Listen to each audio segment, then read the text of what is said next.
నీకెందుకు ప్రాధాన్యత కల్పించట్లేదు? అసలు ఏం జరిగింది టికెట్ విషయంలో మీరు అడిగినప్పుడు? నేను టికెట్ అడిగినప్పుడు నేను అడిగాను టికెట్. అడిగినప్పుడు కూడా ఇస్తామమ్మా, చూస్తామమ్మా, ఇది అది అన్నారు. తప్పకుండా, తప్పకుండా, తప్పకుండా అంటారు. సో, వీళ్ళకి 2 ఫేసెస్ ఉంటాయన్నమాట. మనకు చూపిచ్చే ఫేస్ ఒకటి, మనకు చూపించని ఫేస్ ఒకటి. సో, ఇక్కడ నుంచి అసలు పేరు కూడా తీసుకెళ్ళలేదు. హ్మ్.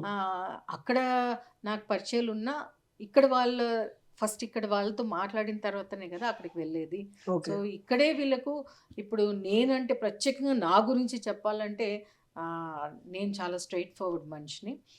పార్టీ పని, పార్టీ సిద్ధాంతాలు పట్టుకొని ఉంటాను. ఎక్కడన్నా ఇది కరెక్ట్ కాదు అనిపిస్తే నేను మాట్లాడతాను. అది ఏ ఓకే. స్థాయి వ్యక్తి అని ఉండనియండి. నేను భయపడను. నేను మాట్లాడతాను. సంజయ్ ఉన్నప్పుడు ఎట్లున్నది?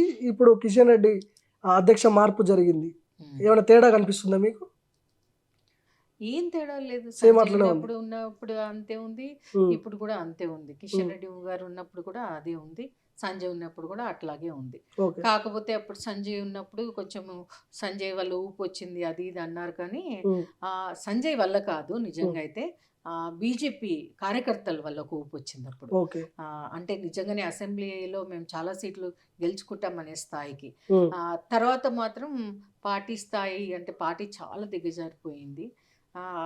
ఇంతలోపు కిషన్ రెడ్డి గారు రావడము ఇవన్నీ కూడా ఆహ్, ఇంకా అట్లాగే ఉంది. ఎడ్ల గీత గారిని పార్టీలో ఇబ్బంది పెట్టిన ఆ కీలక నేతలు ఎవరు? ఏమన్నా చెప్తారా? ఇన్ఫర్మేషన్ ఇస్తారా? నేను తర్వాత చెప్తున్నాను. నిజంగానే జరిగిందా అది? జరిగింది. జరిగింది. హ్మ్. జరిగింది కాబట్టే నేను చెప్తున్నాను. హ్మ్. జరగకపోతే నేను ఇంత ఎందుకు మాట్లాడతాను వాళ్ళ గురించి. ఓకే. జరిగింది. చాలా అన్యాయం చేశారు. చాలా హ్మ్. అవమానించారు. అసలు ఏమనుకుంటున్నారో నాకు తెలీదు గానీ ఆహ్, తప్పు. అది చాలా తప్పు. వాళ్ళు ఓకే. చేస్తున్న పద్ధతి, వాళ్ళు అనుసరిస్తున్న పద్ధతి, వాళ్ళు చేస్తున్నయి మాత్రం చాలా తప్పు. మాజీ రాష్ట్ర అధ్యక్షుడిగా ఉన్నప్పుడు జరిగిందా ఈ సిట్యుయేషన్? ఇప్పుడు ప్రెజెంటా? మాజీ రాష్ట్ర అధ్యక్షుడు గారు ఉన్నప్పుడు జరిగింది ఈ విషయాలన్నీ గూడా. ఓకే. అక్కడి నుంచి మొదలైంది. మొదలుపెట్టిందే ఆ మాజీ రాష్ట్ర అధ్యక్షుడు. ఓకే. ఇదంతా మొదలుపెట్టిందే ఆయన. ఆహ్, ఆహ్, ఆయన మొదలుపెట్టాడు. అది కంటిన్యూయేషన్ అవుతుందనమాట.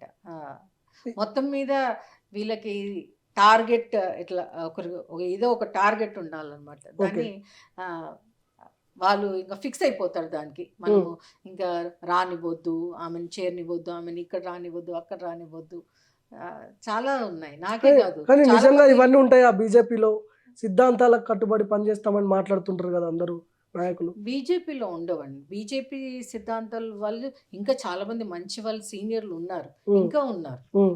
బీజేపీ నిజంగా నమ్ముకొని ఉన్న వాళ్ళు ఇంకా ఉన్నారు. ఓకే. కానీ నాయకులు మనసు మంచిది కాదు. నాయకుల్లో ఆ బ్రాడ్ థింకింగ్ లేదు. మోదీ గారు ఏదైతే విజన్ అనుకున్నారో అది ఇంప్లిమెంట్ చేసే సత్తా వీళ్ళకి లేదు. ఓకే. సో, ఇప్పుడు లోక్‌సభ ఎన్నికలొస్తున్నాయి. వీళ్ళేమో మెజారిటీ సీట్లు గెలవడమే మా లక్ష్యమని బీజేపీ నాయకులు, హ్మ్. మీ కీలక నాయకులు చెప్తున్నారు. హ్మ్. మీరేమో కాంట్రోవర్షియల్‌గా వాళ్ళ మీదనే వ్యతిరేకంగా మాట్లాడుతున్నారు. ఏమన్నా పార్టీకేమన్నా ఇబ్బందయితుందా అనుకోవచ్చా ఇవన్నీ? పార్టీకెందుకు ఇబ్బందయితది? నేను హ్మ్. కాంట్రోవర్షియల్ ఏం మాట్లాడలేదే. హ్మ్. పార్టీ మీద నేను మాట్లాడలేదు. హ్మ్. నేను పార్టీలో ఉన్న నాయకుల గురించి నాయకుల మాట్లాడు. గురించి మాట్లాడుతున్నాను. ఇప్పుడన్నా మీరు మారకపోతే లోక్‌సభ ఎలక్షన్స్‌లో మనకు చాలా ప్రాబ్లమొస్తది. హ్మ్. కనీసం ఇప్పుడన్నా మారండి. పాత వాళ్ళని, సీనియర్స్‌ని గౌరవించడం నేర్చుకోండి. వాళ్ళని తెండి పార్టీలోకి చాలామంది ఉన్నారు. హ్మ్. చాలా సీనియర్స్ ఉన్నారు. వాళ్ళందరూ ఏరి మీకెప్పుడు బయట నుంచి వచ్చే వాళ్ళే ముఖ్యము. బయట నుంచి తెచ్చుకుంటారు. మళ్ళీ వాళ్ళ అవసరాలు తీరాక బయట నుంచి వచ్చిన వాళ్ళు బయటికే ఎళ్ళిపోతారు. హ్మ్. ఆ! మరి మిగిలేది ఎవరక్కడ? సో, మేమంతా మరి మమ్మల్ని సీనియర్స్‌ని అందరిని ఎందుకు పిలుస్తలేరు మీరు? పిలిచి ఎందుకు మాట్లాడట్లేదు? ఎందుకు పదవులు ఇవ్వట్లేదు? ఆ! మేము మేము వేరే వాళ్ళలాగా మేము బెదిరించి రేవంత్ రెడ్డిని కలిసి బోకే ఇచ్చి ఇప్పుడే జాయిన్ అయిపోతున్నాం అని కొంతమంది అక్కడున్న మెయిన్ మహిళలు వాళ్ళేమో సెటిల్మెంట్‌లు చేస్తుంటారు. కానీ మేము అవన్నీ ఏం చేయలేదు గదా! పార్టీని నమ్ముకొని చాలా పార్టీకి పనిచేసాం మేము.